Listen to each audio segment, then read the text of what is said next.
like to invite our next session moderator, Dr. Natanya Wachtel, to come to the stage as she begins to make her way. She's going to help us model, she doesn't know this yet, a cheer and chant as her cheer team comes up, but she's always willing to do anything. So first, I invite you to touch it. Just touch it. All right? Then I want you to learn it. So you touched it. Yes. Now learn it like this. Learn it. And mimic you. Yeah. And then I want you to teach it and talk about it. Okay? Did you get that? Okay. You had me be Vanna White with the awards, feeling like I love this. This is pushing all the boundaries here. Touch it. All right. Touch it, read it, learn it, teach it, everybody talk about it. Try with me. Everyone. Touch it, teach it. Well, I messed it up already. Here we go. First it's touch it, read it, learn it, teach it, everybody talk about it. Touch it, read it, learn it, teach it, everybody talk. Now bring it low. Touch it, read it, learn it, teach it, everybody talk about. Touch it, and now we're gonna get loud with it. Read it, everybody talk about it. Touch it, read it, learn it, teach it, everybody talk about it. Touch it, read it, learn it, teach it, everybody talk about it. Thank you for always humor. So we're going to invite the rest of the panelists up to the stage now. Our speakers for today are Dr. Julia Mirer, Rebecca, and help me out, Devaney, Ania Halama, Ryan Castle, and Brooke McKeever. Yeah. They will enlighten us on the topic New Horizons, Alternatives to Medicine Entering the Mainstream RX Education. Please give it up for our panelists. Woo!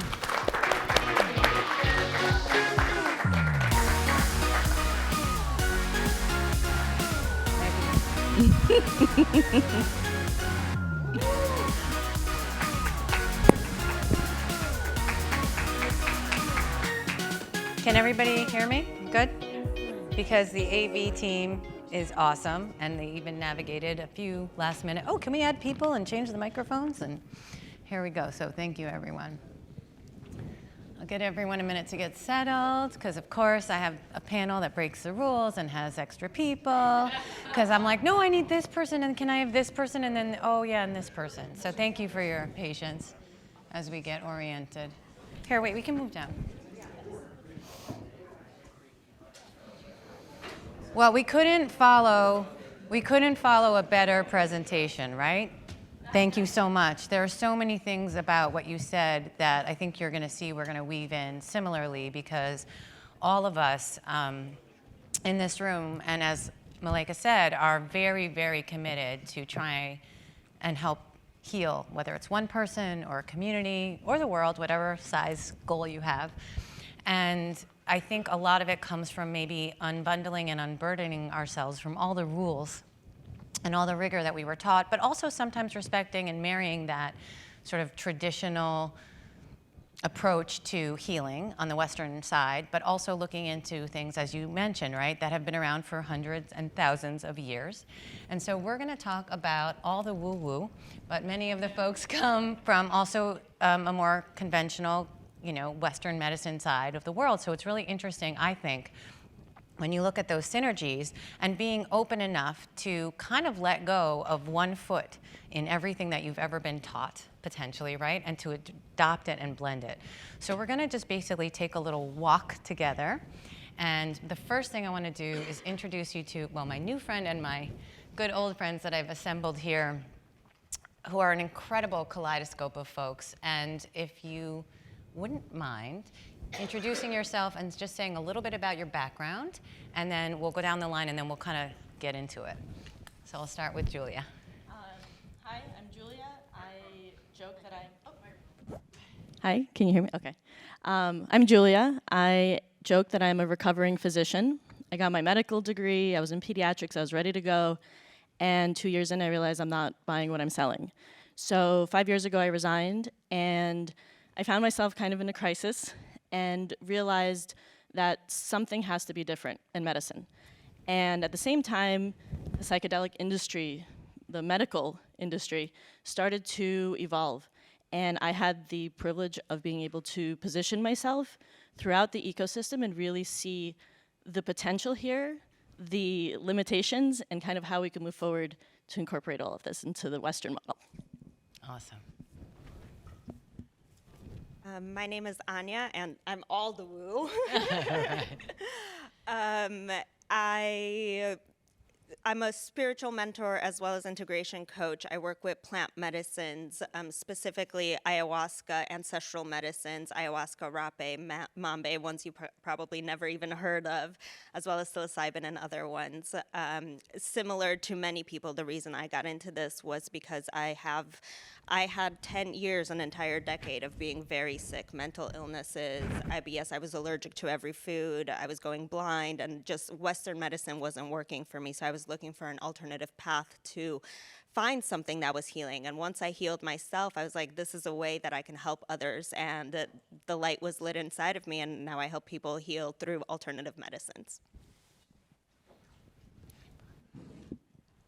So my name's Ryan Castle. I'm the director of the Chopra Foundation Institute, and we work in doing public health research into integrative medicine. So we explore mind-body therapies, concepts of consciousness, as well as elements in between, such as referenced there, spirituality, psychedelics, mental health, and as well as chronic disease. One of our main areas of focus is trying to really help support everybody else here at this table by doing as much research as we can into specifically the evidence base and the efficacy of different treatments, so that when people are trying to make the case either to their doctor or to their institution saying, this is what I want to try with my patients, this is what I want to introduce to this clinic, they'll be able to have clear-cut evidence as to say, this is the rate of success that we've been able to see in peer-reviewed studies. And our goal is to try to put that information out there and to try to make it easy as possible for people to implement it on the practitioner level. Hi, I'm Brooke McKeever, and I work with LightMD, which is a medical device company. I also own and operate with my husband a wellness clinic where we focus on primarily photobiomodulation and empowering people to heal themselves through light. I started both the business and my interest in this after a traumatic accident and helping myself to heal after I was told that I needed surgery in my neck, which in my 20s, which would lead to many more surgeries after that and a lifetime of pain. I didn't settle, and I literally had my aha moment. I saw the light, and I knew that that was my calling. So that's what I dedicate my life and my time to, and really love it. Hi, everyone. My name is Rebecca Devaney, and I am a serial entrepreneur, which is a lot like being a serial killer, but it's all self-inflicted pain through unreachable goals and working too hard. So I'm actually here with my sixth company, mycodose.ai, which is combines my complete obsession with mycology, the study of mushrooms, and artificial intelligence. And all of my companies have been impact companies. I just like to build things and try and make the world a little better. And I haven't done anything else for 17 years. Awesome, thank you. See? And I guess I talk a lot. If you know me, that's known. But I don't always like to say everything personal. So I will also say, yes, similarly, we are, most of us driven here, just like the story of the elephant that you carried with you since 13, many of us have a different kind of elephant that we may have carried in some way. And when you have that transformation of health, you really appreciate it. I know I was near death's door a few times. It took me a few times before I thought, maybe I should change something. And it was actually sort of an unbundling and an unburdening of all of the things that you said, and looking at ways that we can heal from within. And sometimes those are with modalities that you need to add, right? Like a light or mycelium or whatever you're into, right? Or ayahuasca. But also there's a lot of, the heart and mind, as we spoke about. And having worked in sort of the corporate world with a lot of, these are the clinical paradigms, and this is the rules, this is the treatment for XYZ disease. And like you said, the dog walk by, no offense, right? Write the script and throw it down the hole. Really looking at finding ways to, sadly, legitimize a lot of the things that are happening with clinical endpoints so that the people who aren't necessarily as open at looking outside and looking at healing rather than placating or, dulling pain rather than looking at what is the root of that pain or problem. So it's been an interesting journey, and the folks up here represent a background in many different modalities. And because of that, I'd like to start out with just sort of a landscape overview from anyone who'd like to start. I might just pick on you, so just be warned right now. We didn't do like Tori, where we exactly passed everyone out, planned out ahead of time. What are some of the things you're most excited about? And maybe I'll just start with you, Dr. Mirer, about in the field of sort of alternative treatment. And that's a big market basket word, but what are some of the things you're really excited about that you're seeing in your work today? So a couple of things. One, in 2018, ketamine, which has been used as an anesthetic since the 60s, was approved for, it was designated breakthrough therapy, which means the FDA is fast-tracking research using ketamine for mental health conditions. I believe in 2019, the same thing happened for psilocybin, which is the magic in the mushrooms. And that's really exciting because that means we're starting to legitimize, just the use of these medicines for these conditions in the context of a world that is burning. So that part is exciting. I think the other thing that's exciting is that these medicines, the way that they work, they're forcing us to apply more of this Eastern approach where we're not trying to mask the symptoms. We're recognizing that the symptoms are there for a reason, and we're actually moving towards them. We're allowing people to feel their feelings even more to then get them to the other side. This is not the way that we're used to practicing. Like you said, you get a prescription and you go. So what I'm most excited for is the opportunity for systems change. Because if we realize that, okay, this thing that works anecdotally, you have all of these people from the underground community to the research around mind-body connection, everyone is saying that this is going to work, and we are going to have to make it work in a broken system. And in order to do that, we need to change the system. So I'm looking forward to group therapy becoming part of the conversation.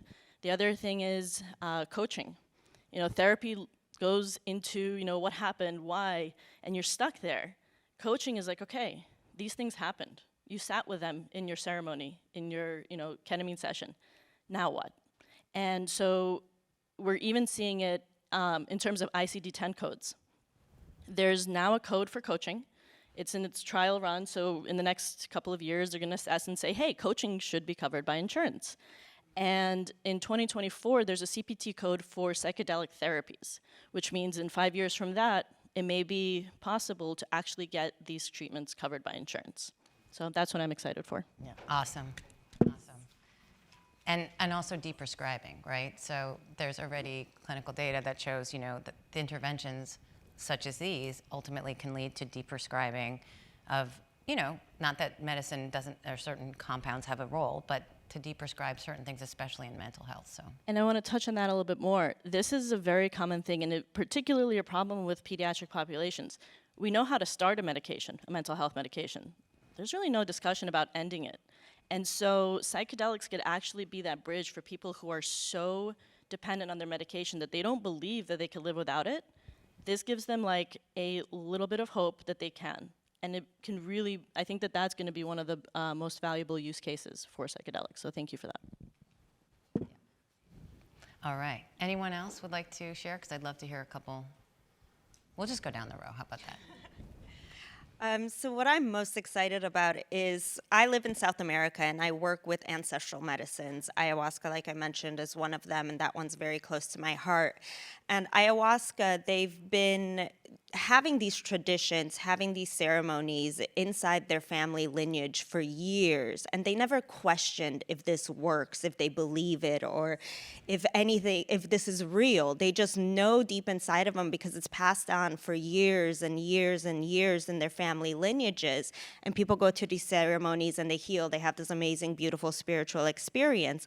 Whereas Americans, the Westerners, we question everything. We're like, oh, is this real? Is this going to work? Like, does a doctor recommend it? Like, all of these questions that we have in our heads all the time.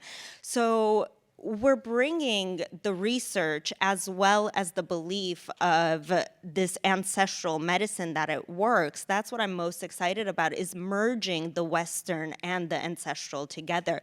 It's not only can we provide the research, like what happens to the body, what happens to your blood, what happens to your brain, what happens in your composition that is actually allowing you to heal all of these things that are going on within you, but also having that, yes, this is proof. It's been going on for centuries with this medicine. That's what I'm most excited about, is bringing the two worlds together. Awesome. So asking me about what I'm most excited about in the field is a dangerous question, because I'm a gigantic nerd, and I could spend the next 20 minutes talking to you guys about. But I'll just say the thing that I'm most excited about is the fact that in the scientific field, we are finally starting to get to a place where people are getting out of their silos and starting to recognize that if we want to actually treat the major problems that are facing our country and our world, especially in the Western world, of overwhelming chronic disease and chronic pain, we're going to need to start to embrace an integrated, multidisciplinary approach. We can't simply have a collection of specialists, each trying to treat one different thing in one different way, and then all together they'll somehow miraculously all come up with a complementary system. It's not the way that it works, and we're starting to see, both through the bodies of research into individual topics and also through integrating existing medical systems from around the world, that you have to approach human beings as a whole organism, not just a collection of organs.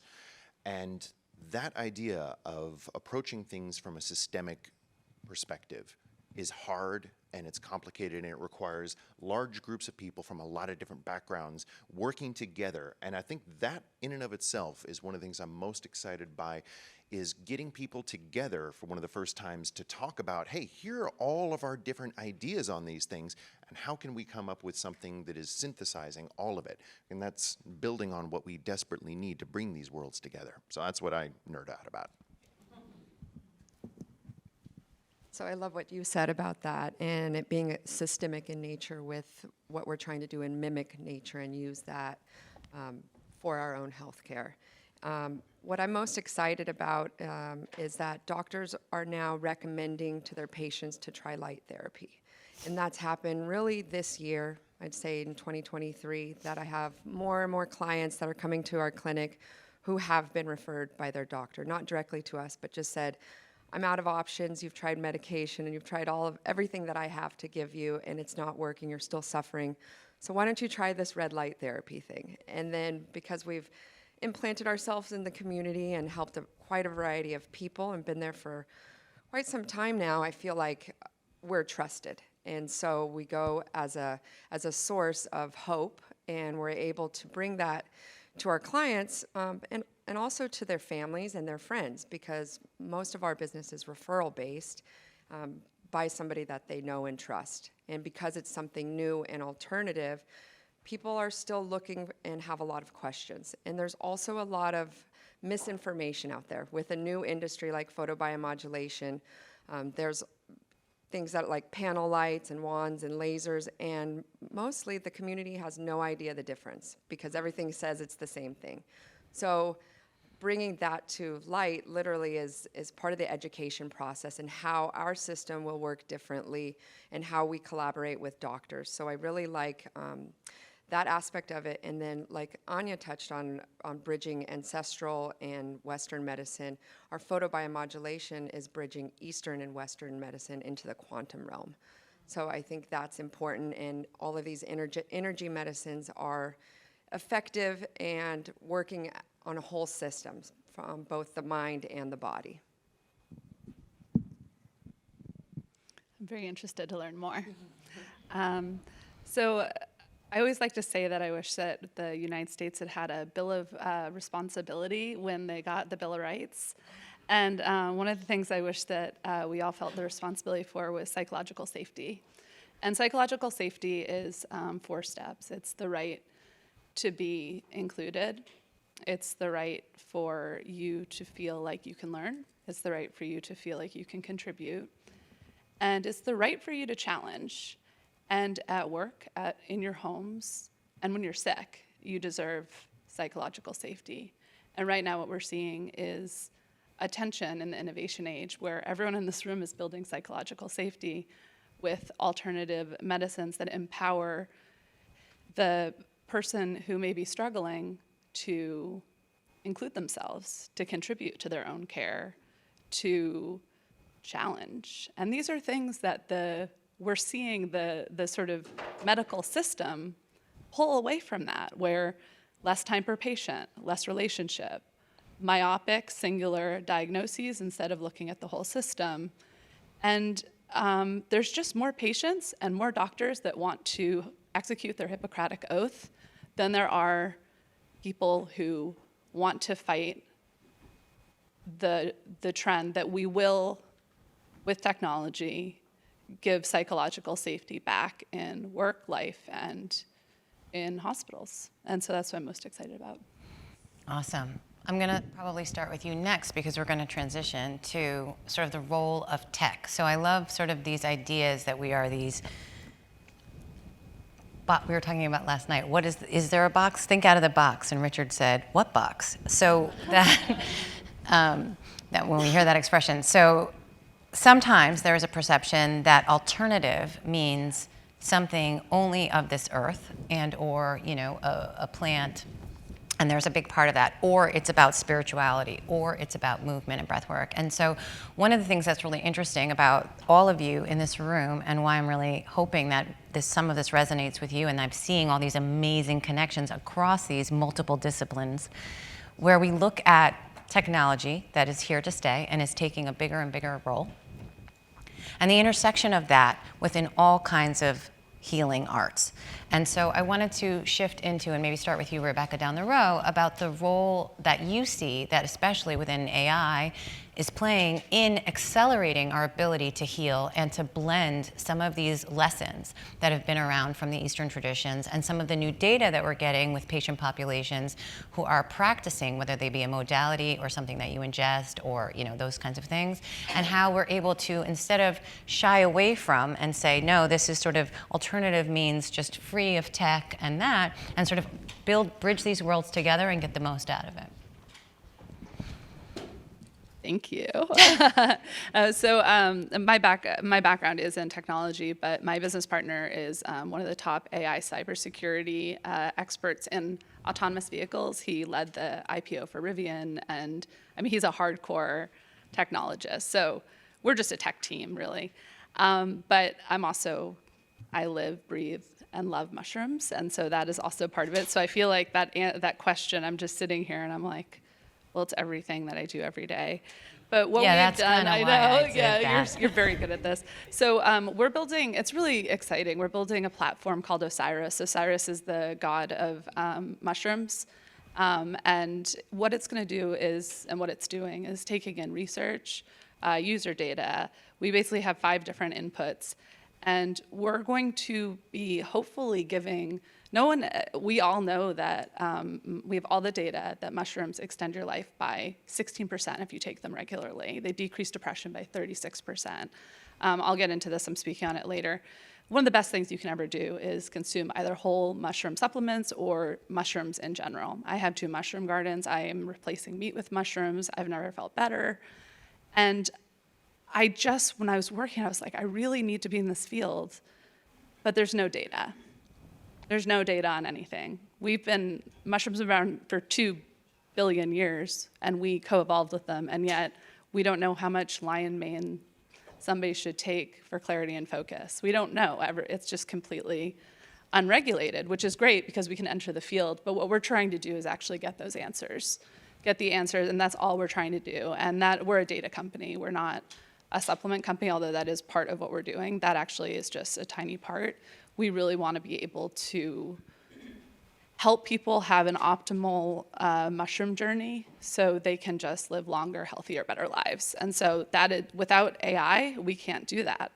And it's just like kind of a miracle, as I see every day, where we're putting together papers and research, and we're like, oh wait, we know how to put those two things together to help somebody who's doing chemotherapy. You can give somebody turkey tail with chemotherapy and reishi, and they are way more likely to survive. And they do this in Japan. It's just the US is so behind. So I too could talk about this for 20 minutes, and I'm going to stop.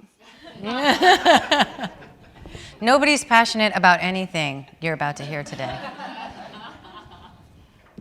So technology, I mean, our light device is technology. It was created by an electrical engineer in early 2000s, and then with Richard, our CEO, everybody who has a cell phone, the LED flash camera in it, he's responsible for that many years ago, and so he paired up with Dan Schell, the inventor, and they're basically both, the engineers are from the semiconductor world, so it's using forms of energy and processing.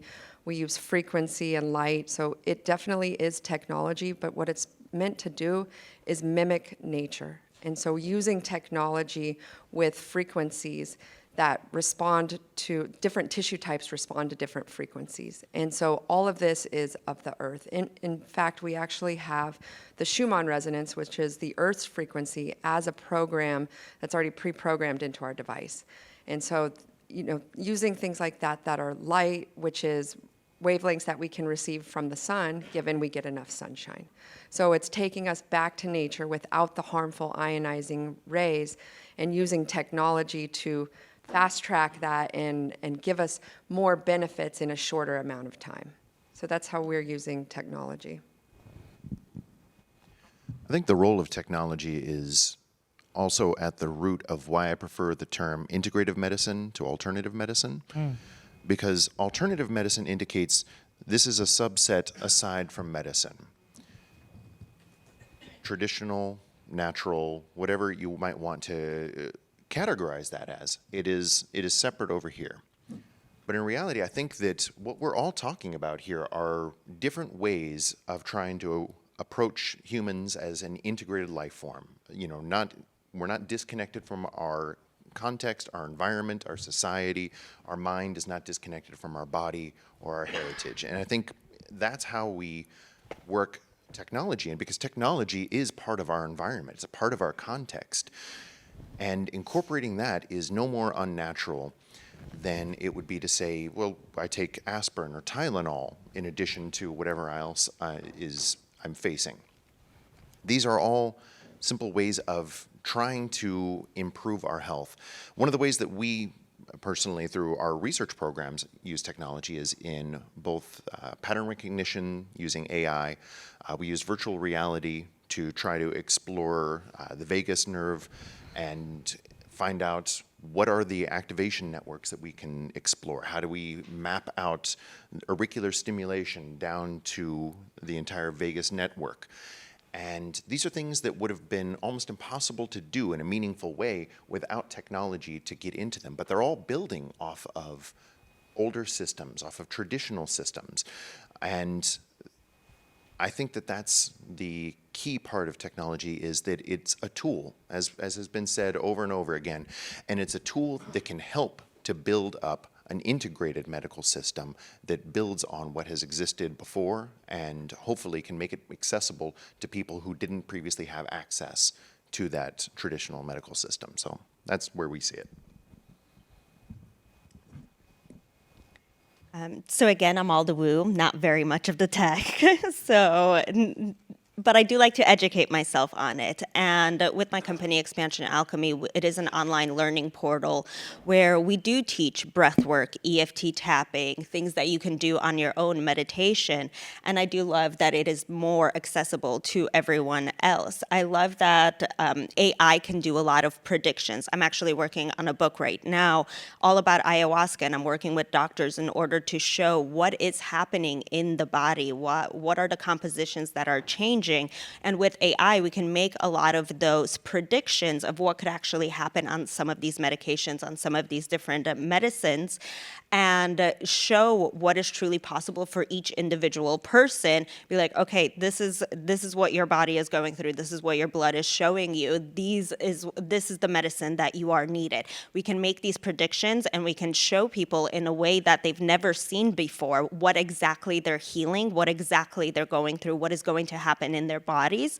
And then it is definitely more accessible to the rest of the world because it is online, it is virtual, it is accessible now in a way, especially with technology, with my school, for example. It is accessible to the wider audience, and it is more cost effective as well, because a lot of people, for example, like insurance, they haven't been able to have access to a lot of these doctors, all of these high-end things, because they just couldn't afford it. So now making it more accessible through the cost is also giving a wider audience for people to actually heal. One thing I'll say, Ryan, you mentioned that technology is a part of our lives. I think that's more apparent for children. They grew up with tech. So as we're building the future of healthcare, as we're building the future of education, we're not building it for ourselves. We're building it for them. And like in terms of in our industry, in psychedelics or just in mental health, there's a lot of people that are thinking about that. So you have these kids that are on their devices. They're in these alternate reality worlds on their screens. Are they going to want to come and talk about their mental health to a therapist one-on-one when they're not even used to talking like that? Probably not. But if you can get them into a play mode, then you could really start to explore the things that they're going through. And I'm thinking of one company in particular where the person is, the user has, they can almost play with their memories. They have a memory, it gets stored somewhere, and they pull it out, and then they can invite their therapist to go talk about that. That's incredible. For me, I'm like, what? No, I don't want to do this. But for everyone who's, like the kids who are suffering now, we got to meet them at their level. So I think tech, I think that's where tech is really going to play a role. That's awesome, thank you. My heart is leaping. I'm trying to focus that there's a whole room of people because I just want to look at my friends. And I hope many of you are connecting and resonating with this, and I know many of you walk in similar fields in life and similar philosophies. And one of the things that I was hoping to do here is, I think, Mark, you said it yesterday about, even the most brilliant scientific minds have only the body of knowledge that they have and their lens. And that what we're trying to do here is get a really small group of cool nerds, people who are really committed to change and looking at our different backgrounds and lenses and biases, and also being able to layer the best of what we see is working, but also to buoy one another.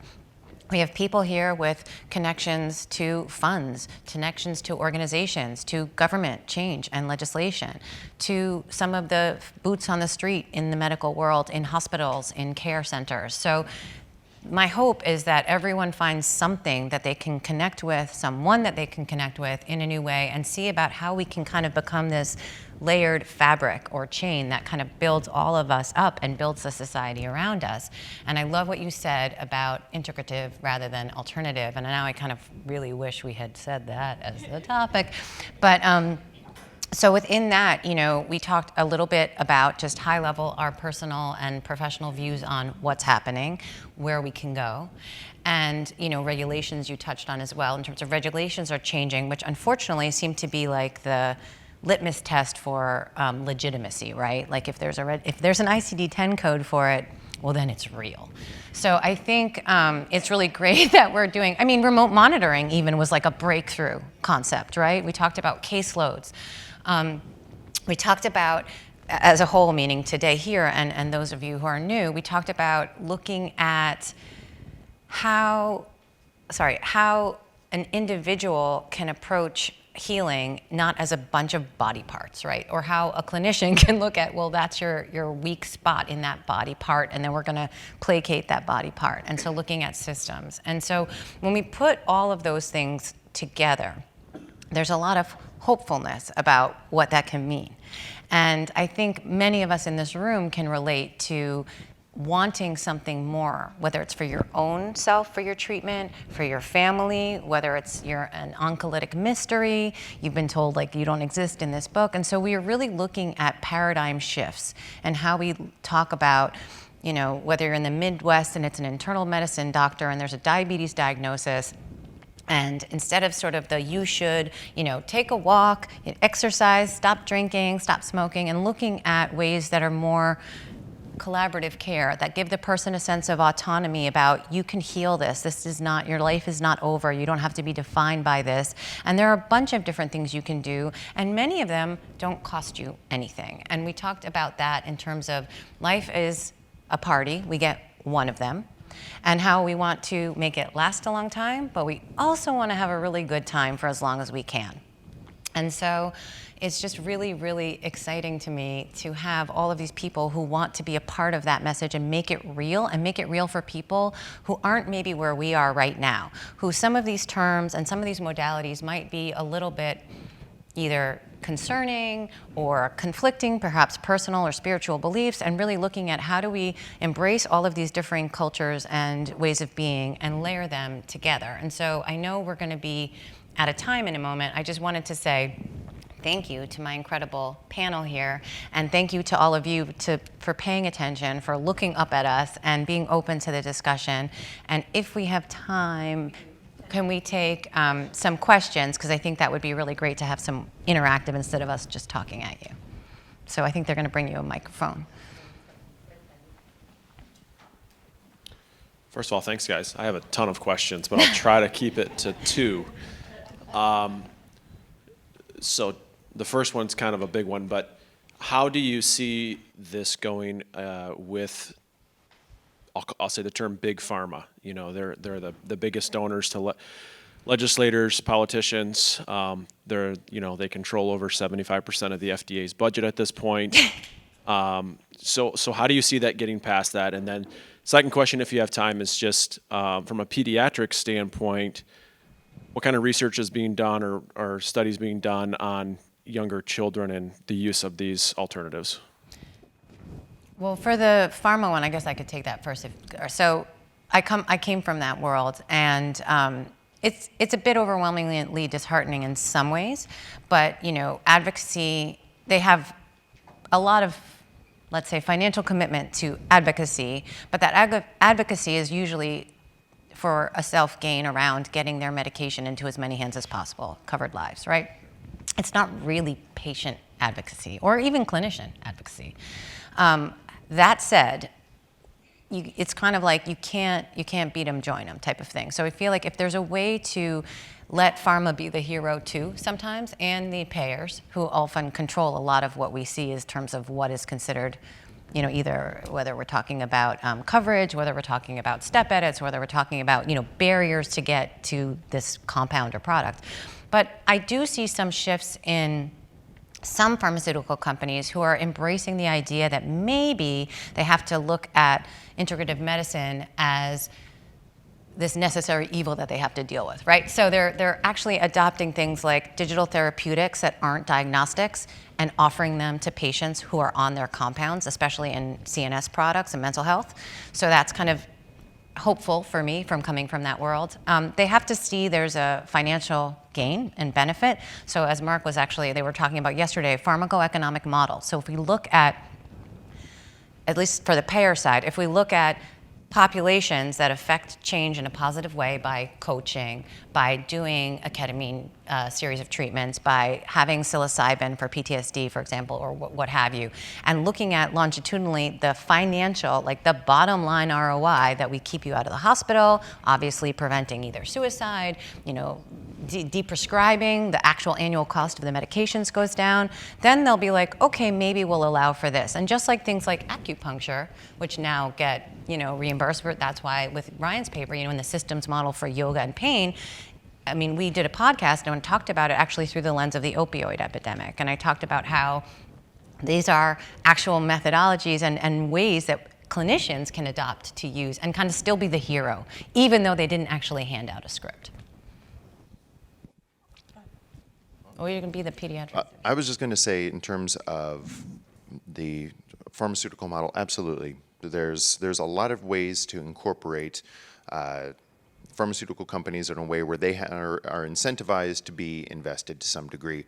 I also think that it's a fallacy to think that the only way we can get health interventions into the hands of patients and the public is through pharmaceutical companies, insurers, and physicians. That's one of the biggest advantages I feel behind integrative practices, is the fact that these have existed in cultures and societies as a public property for millennia. And even most of the interventions that are available today, with the exception of controlled substances such as ketamine and psilocybin, things like that, these are accessible to the public without requiring a prescription, without having to go through a pharmaceutical company. And these are things that if we can get grassroots awareness of this out there, the public can access this content and this material on their own at a price point that is negligible, really. We did a study where we looked at inflammatory treatments, and we found that pharmaceutical, when you looked at over 24 biomarkers, the leading anti-inflammatory prescription drugs affected 5 of those biomarkers consistently. A combination of nutritional supplements and meditation affected 23 biomarkers. The price point between those two is so massive, it doesn't even show up on a graph. It's just, there's the pharmaceutical prescriptions, and then down here, it's meditation, which you can get guided meditations on your phone for free. You can get melatonin and vitamin D at any drugstore for a couple of bucks. We don't have to go through pharmaceutical companies and insurers to be able to improve people's health. We just need to get information about what can improve their health into their hands and help people make an informed decision. Something really quick. I think it's important for this type of integrative medicines and therapies to be taught in med school. And I think a big part of young doctors and people who are being educated and who are serving our societies now are not learning about this stuff. They're not learning about light. They're not learning about the impacts of psilocybin and mushrooms. Nutrition. There's like one nutrition course in the med school. And I think that that is we're at a loss because of that. And until there can be other funded syllabuses for med school where that includes some of these integrative approaches, then I think we're going to continue to be at a loss, and we'll just have to approach it different ways, like Ryan was mentioning. So in terms of the pediatric question, the Multidisciplinary Association of Psychedelic Studies, companies called MAPS, they've been pushing MDMA forward since 1985. And they got to a point now, they've completed their phase 3 study where 67% of participants no longer qualified for PTSD diagnosis after they did this very psychotherapy-heavy MDMA sessions. And the company, this actually touches on the pharma, it's like if you can't beat them, join them. This company cannot go to market without shifting their business model a lot. They had to bring in investment. It was all philanthropic money before. You just can't get over that hurdle if you're not going to play their game. And this company is going to be the first one that is mandated to then study the drug in adolescent populations. So I think it's like 19 to 25. And or it may even be younger, but the reason is because they're like, well, if it works for adults, we have to see how it works in children too. And I think that that's very important because we're currently treating people with psychedelic medicine. Like in the clinical trials that I had, I was lucky to be a part of, they had to have failed a bunch of medications. Why are we making children fail medications before they get something that can actually address the root cause? And so I think that's going to be very important. I have colleagues that are collecting anecdotal evidence of children who, found their parents' mushroom chocolates. And you have a child, yeah. And it's like divine intervention. You have this chocolate is in the freezer behind the ice cream and the cookies and everything, and this child with oppositional defiant disorder, so extremely poor behavior, uncontrollable kid, his symptoms improved. Another anecdotal, story was a 9-year-old girl with an eating disorder. First of all, why? But second of all, she did this, her symptoms improved. So we're not there yet. There's no blanket statement that this is going to be safe for, like, no, because even in indigenous communities, yes, their children would take the ayahuasca with them, a small sip, but those children aren't suffering from culture-induced mental health conditions. TikTok helps them identify that they have bipolar disorder. Like, they're not dealing with this. So treading lightly, but I do think that's the future, and that's something that I'm hoping to be a big part of. Thank you.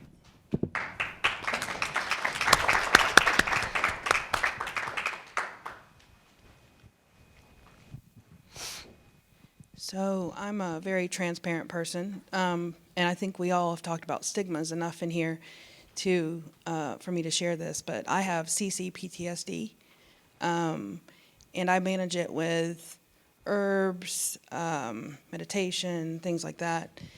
And I live in South Carolina. Well, I can't take marijuana or medicinal marijuana. I'm divorced, and the family court system has made it very clear to me that anything like that, I would have my children removed. Just like mushrooms and things like that. I have friends who do those things. And I've thought about it, but the family court system and the legal system is so far behind on their stigma that even my children with disorders can't take anything, or they would be taken from my home. So I have to avoid sorry, this is frustrating. I have to avoid things that would help my children, and am forced to give them pharmaceuticals for their problems because DSS or the family court system will not allow it. So what education are we doing for the legal system to educate them and help them get on board with other options? First of all, my heart goes out to you for what you're going through, especially being aware that the system isn't serving and having to do that. That's a very tough place to be in. I was just at a conference, it was a psychedelic conference, 10,000 people. So the conversation is happening.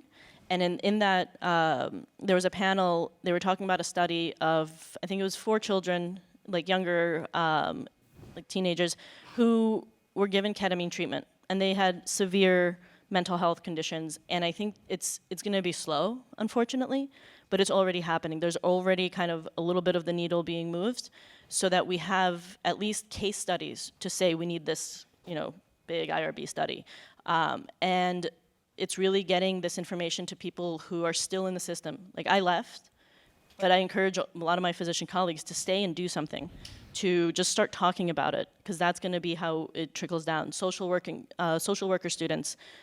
In our ketamine clinic in New York, we have interns come through our doors because we understand it's not going to be changing the minds of the people who are on their way towards retirement. It's going to be educating the young people coming in who are still motivated to make a difference. And I'll just say, in terms of that also, thank you for sharing your situation. And there's a lot of people who are in, unfortunately, a very similar one. And that's something that we've also been trying to deal with. We've consulted in both the House and the Senate on a number of different components trying to improve legalization thresholds. Unfortunately, I think we all know right now that expecting efficient action from Congress is not something we should be holding our breath on, especially on a topic that is controversial. There is movement. There is movement. There is movement. It's, for what you're dealing with, it's slow, and it's going to be a while. In terms of alternatives, because I'd like to say that there are very few situations where there is no second option. There's a lot of work that has been done with neuroplasticity and neurogenesis, which are the main things that really fuel psychedelics having such a profound effect on mental and even physical health. There's a lot of work in virtual reality, combining meditative practices with virtual reality assisted visualizations that we've actually been able to find through neuroaesthetics are stimulating very similar levels of neuroplasticity and genesis that have been shown to dramatically improve trauma reactions and similar situations. So I would say that's something to start to look into. It's still a burgeoning field, but it is one that's accessible in places where, unfortunately, psychedelics might not be. And I wanted to add too, when we talk about mushrooms, at least on this panel, we're not only talking about psychedelic mushrooms, we're also talking about sort of functional mushrooms, so things you can have, in your garden, that also have been shown to demonstrate sort of cellular regeneration and health in all ways that essentially we were talking yesterday about the batteries, the Duracell batteries and the battery sort of cells structure within our cellular walls that affect change and healing. And so there are probably more things there. And the good news is that there are an exponential number of studies that are coming out. And unfortunately, that's kind of that first step, right, to legislation. If you can sort of prove it, reprove it, and say it's almost a detriment to society not to allow this, that's how we push the needle. And unfortunately, some states, because of the way the Western U.S. the Western side of the U.S. is structured, it's not at a federal level. So sometimes it is actually only a matter of where you live, what treatment you can get. That's absurd. That's ridiculous. But it's unfortunately that's where we're at. So thank you again also for sharing. And I hope that there's some things that we can help with today. And I'm sure we will talk with you afterwards more. There'll be an opportunity to continue the conversation at the networking hour. We do have one more keynote speaker before our break. So I know there are more questions and there are more comments, and I'm just gonna invite everyone, go ahead and put them in your pocket so you don't forget them, okay? Put them in your pocket. And then at the networking and coffee break, find each other, build, and let's keep the solutions going. So give it up for our panelists today. Meaningful conversations. You know you did a good job, so say you did a good job. You know you did a good job, so say you did a good job. You did a good job. Good job. Good job. All right, good job for our panelists.